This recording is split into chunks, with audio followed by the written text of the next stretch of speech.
आज के जो हमारे युवा हैं और युवा वर्ग है, उनके लिए भी यह कविता प्रेरणा का एक स्रोत है। कवि रामधारी सिंह दिनकर जी की रचना। कवि कहते हैं कि देखिए कि लोहे के पेड़ हरे होंगे तो गान प्रेम का गाता चल, नम होगी और मिट्टी जरूर आंसू के कण बरसाता चल।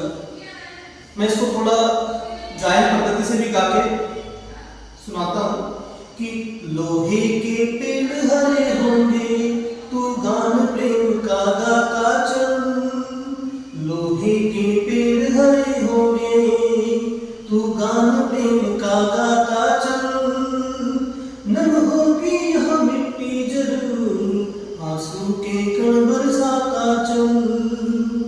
सृष्टियों और चित्कारों से जितना भी हो आकाश भरा,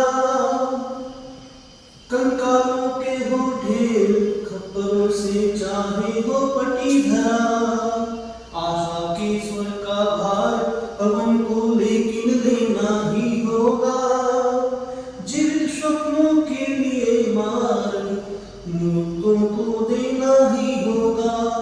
तो कविता कुछ इस प्रकार की है कि लोहे के पेड़ हरे होंगे तो गान प्रेम का गाता चल। किसी भी परिस्थिति में, किसी भी चाहे कैसी भी विडंबनाएं हो, कैसी भी परिस्थिति हो, हमें अपने साहस को कम नहीं करना चाहिए और यथार्थ से टकराते रहना चाहिए और आगे बढ़ते रहना चाहिए। मेहनत और परिश्रम का भाव अपने हृदय में हमेशा ही रखना चाहिए।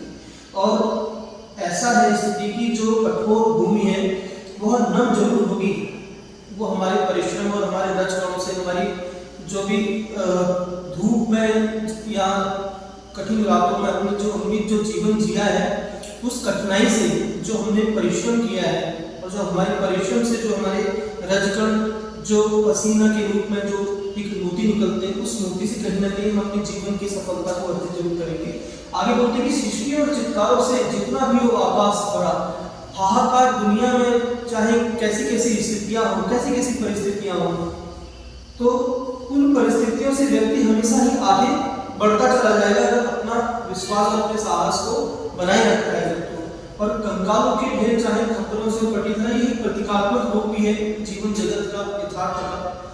लेकिन किसी भी परिस्थिति में व्यक्ति को अपने आशा, जो उसका आशा और विश्वास का जो स्वर है, जो श्वास लेता है, वह उसको नहीं खोना चाहिए।